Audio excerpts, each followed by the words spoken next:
Welcome to my technology workshop. This is a presentation I created on building personal learning networks, or PLNs, using social media. During this presentation, we're going to talk about why it's important to build a PLN, what types of resources are available, who you should include, and how you can continue to build your PLN. First off, let's talk about what makes a successful PLN.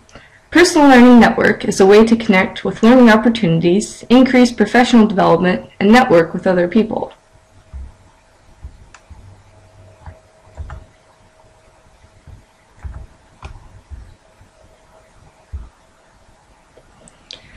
Daniel R. Tobin is a noted scholar on different types of learning, and he's also written extensively on using social media to build a PLN. He described 4 types of learning. In stage 1, we're just talking about the basic information that's out there. We're constantly inundated with data and charts and graphs, just facts and figures. These are all those statistics that we just have all the time. Stage 2 is making that data relevant, giving it a purpose so that it has some sort of meaning to us. In stage 3, we apply that information in practice, and that in turn forms knowledge. Stage 4 is the highest level. So this is where our experience and our personal intuition comes into play with the knowledge that we already have, and this builds wisdom. Tobin says that at the very least, you should never stop with just data. You should always strive to apply it in your life somehow with the least information, and always strive at least for the knowledge or wisdom stages. This is important for creating a PLN because we're talking about building a learning system for ourselves, and so this can give it some direction. When we're looking for learning opportunities, strive for things that are applicable to your life, and what can you include with your own experience.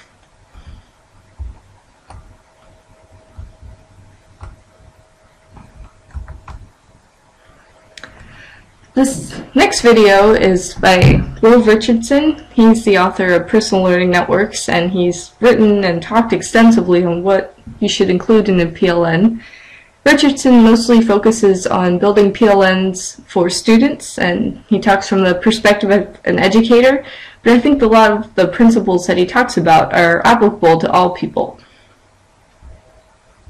The shift here is that we can really connect around ideas that we're passionate about, that it doesn't matter where people are necessarily in physical space. What matters is that we can find them, that we can connect to them in some way, and that we can begin conversations about the things that we really want to learn about.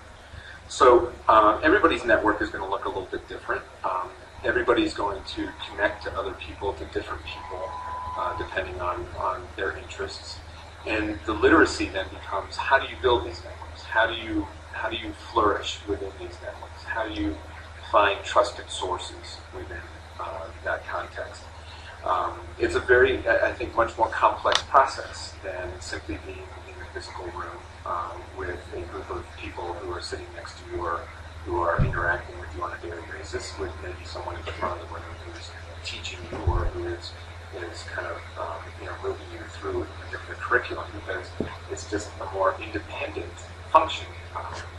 You have to be the one to engage in those conversations. You have to be able to find those other people who are producing content or who are engaging in their own conversations around what it is that you're interested in. And I think you have to be able to do all this in safe ways as well.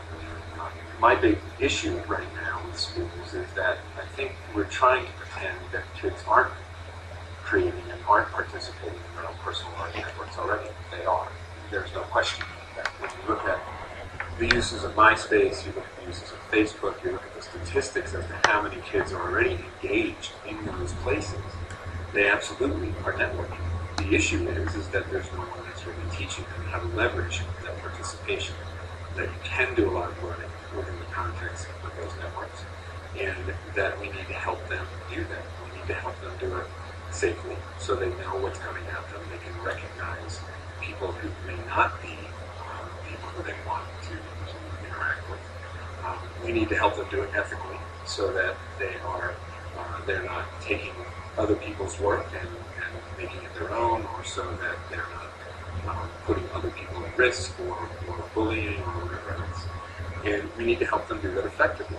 And I really think that the best way that we begin to do it for our kids is to begin to do it for ourselves. We have to create our own personal learning networks as educators. We have to understand how those networks can have a profound impact on the way that we learn.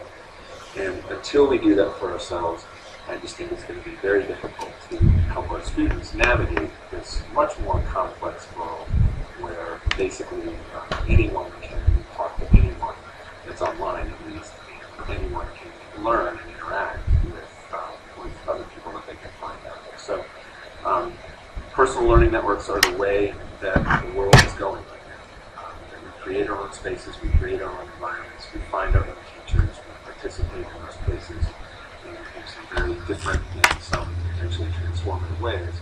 And unless we help our kids to understand the potential of that, I think they're probably not going to be as well prepared for their futures as we can. So then we've talked about some of the whys for creating a PLN. Now let's talk about the who. Who should you include in your PLN? Basically, anyone who's willing to share knowledge that you're trying to master. I've found, as I've been searching for people to connect with and to how to build my PLN, people are very willing to share this information. If you have questions, if you're honestly seeking to master a topic or to learn more, people all around the world have been very helpful and just very open. They're willing to share their resources, and it's very mutually beneficial. A big thing about a PLN is how you organize it. It's one thing to have plenty of great links and bookmarks, but if they're not organized and they're not in a way that you can access them readily, they're not going to do you any good. So a few suggestions I have are to use social bookmarking sites. Digo is very easy to use, and I like how you can search your own resources. There's also a social networking function, so you have the ability to search the community's resources and what other people have posted. Delicious is another option that is very popular. As Microsoft users, we have access to OneNote, which is a great tool for organizing different pages and subpages. It's very easy to share and collaborate with those notes, and I just really like the way it looks. Visually, it's a great tool. Evernote is an app that is similar to OneNote, has a lot of the same features, but it's great for mobile use. We're very familiar with Microsoft SharePoint, and this lets you upload and share documents. Very good tool for collaborating with a group. If you need to share documents with several different people, I think SharePoint is a great tool for that, and it can show you the train of editing done with each site. A lot of people also use blogging sites. And this is an easy way to just establish your own personal network. Just keep the tools that you're interested in on a blog or a website. We'll talk about some of the tools you can use as a blogger. WordPress is very popular. They do have a free version that's quite easy to use. I found that Weebly is probably the easiest version I've worked with, and in a course of just 15 minutes you can create a website. It looks great. It's also free to use. Yola and Blogger, again, have free versions. Very user-friendly and visually appealing ways to quickly create a place to organize your PLN. Well, let's talk about some of the other tools that you can use to build your PLN. Twitter is very popular, and many people may think of just following social trends and celebrities, but there's really a great opportunity to use this tool for education. And you'll notice there's hundreds of thousands of teachers and educators that are using Twitter to connect with other people, to quickly put out links to different information, things that they're learning.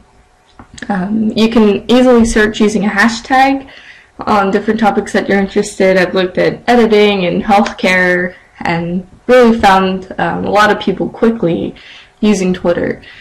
It is important to contribute as much as you take, and so be regularly tweeting information that's relevant to people. You should also, if you can't think of anything new, just retweet something that you've seen. Another good strategy is to follow lots of people with similar interests. Again, use that hashtag feature, search terms that are relevant to you, and you can initiate conversations with tweets. Many people will follow you in return, and it's a very easy way to quickly build up your PLN. LinkedIn is a tool that most people have, but maybe they're not using to its fullest abilities. I've found that using the groups feature on LinkedIn can really help you get into the discussion aspect of the PLN. There's many groups on every topic available, and most of them you're able to just access without having to prove that you belong in that membership. For example, different editing groups, I can just join those groups, and many of them have discussion forums already set up. So if you have a question you want to pose to the community, you can do that. You can also take part in different discussions. My advice would be to manage the email settings, because as of the current default, you'll just get inundated with information every time there's a new discussion thread. So that's one thing to be mindful of, but many opportunities to connect with people. A lot of people I don't know I've connected to with LinkedIn, and they've been great in encouraging me and giving different information. Microsoft Partner in Learning has recently undergone a design change. It's a great resource for educators to use. I've found some other links and resources on that site that are applicable to all people. I really like the feature with the software tutorials and demos. Great tools there. This is Classroom 2.0, which again you might think is solely for K-12 educators, but I've found some really interesting discussion forums. They have weekly webinars that are free, and you can log in at a certain time and get updates on how to use Weebly or how to use a different social media site and how to make it most effective. So that's a very good tool as well. Again, a lot of the resources on Classroom 2.0 also include web tutorials. Users have to create profiles, and so you can connect and leave messages, connect with different users that way. They also have many forums and groups. Good way to start the conversation. Most importantly, the PLN is what you make it. It does take a lot of time and effort. You have to be willing to put out as much information as you're taking in. It's definitely a two-way street with the knowledge share. But one thing that I've really enjoyed about creating the PLN is that it's a way to continually progress. Many people, they get settled into a job and they become comfortable with it. And while that's good that you're able to do something and do it well, you need to continually progress. And creating a PLN is a way to continue that knowledge building, to make it a classroom that you're creating for yourself. And this is a great tool, a lifelong skill that you want to have. So I've found that there's a lot of great benefits. I haven't come across any misuses of and abuses of information as of yet. I know there's a lot of potential privacy issues when you're sharing so much information. People have access to a lot of information on Twitter, and it's all public. So you do want to be mindful of that. Keep anything that has potential to be abused offline. But for the most part, and in my experience building this, I've found that people are very helpful, willing to share. I haven't come across any misuse as of yet, so it's a great tool, and I wish everyone luck as they continue to build their PLNs. Thank you.